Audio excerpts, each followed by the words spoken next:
Okay, so we're in the garage of this shithole that they call a habitable environment. So what happened is the water heater gave way and it leaked onto this sheet rock foundation here, and there's wood underneath or whatever, but you can see the corrosion and whatever. So anyways, by law, they're supposed to have a drip pan, and they didn't have a drip pan in the beginning, and they don't have one now. And then you go up here, and you got wire that's plugged in, you know, and that's cool. But you got this wire all attached to, these pipes get super, super hot in the summertime, so it's going to eventually, you know, it's going to compromise the insulation, and eventually there's going to be a short. The fire inspector did not come out and do any kind of sniff test or anything, and as far as I can tell, that's really not the best holding on of anything there. So these are just some of the complaints about the property. I'm going to go ahead and okay, so if you look at our stairs, you come down the stairs and then you have the choice to go out the front door, okay? But other than that, you have only this back door. But this back door has no, for one, it doesn't lock, it's not secure. Two, I'm supposed to get my kids over this barbed wire fence in the event of a fire because all these doors are blocked off, so the fire department can't get in and I can't get out. So if the fire's in that area of the house, I'm pretty well screwed. Then you have the lights in the house. Every time someone walks around upstairs, they flicker. They surge, causing it to blow every light bulb that we put in. What else can we say? Door hasn't locked since we've been here. I told her about that.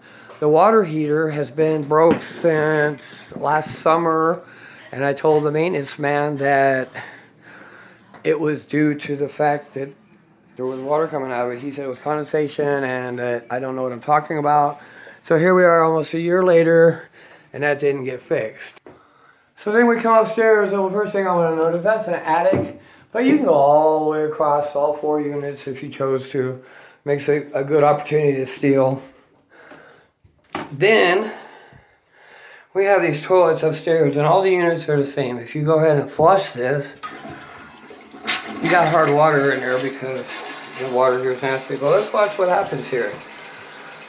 We're flushing. No, we're not. We're just spinning. And we're spinning some more. We're going to keep spinning. Why are we spinning? Dad says it's because my kids do something down the toilet. So I pulled the toilet off the floor. There's nothing obstructing it.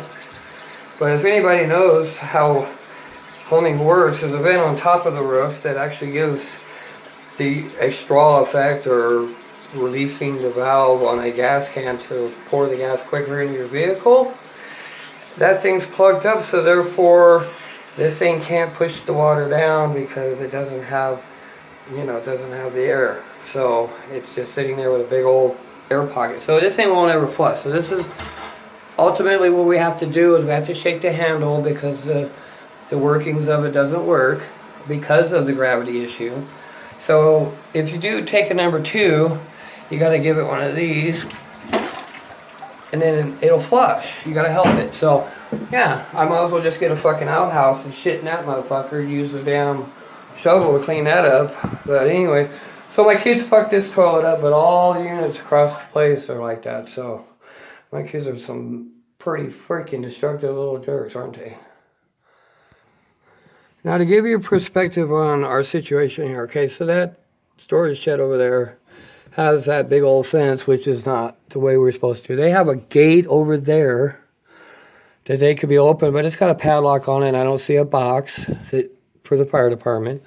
But as you see, to go out this way, there's obstructions in the little gate area, plus that gate is locked. And the other side, I don't know if you can see it from here, but pretty much they have nailed these shut. So coming through, these fences isn't going to be the best possible solution to getting out of here. So if I burn to death, then you guys know who to sue. His name is Patrick Sholin. He owns the Industrial Hydraulic and Hose Company.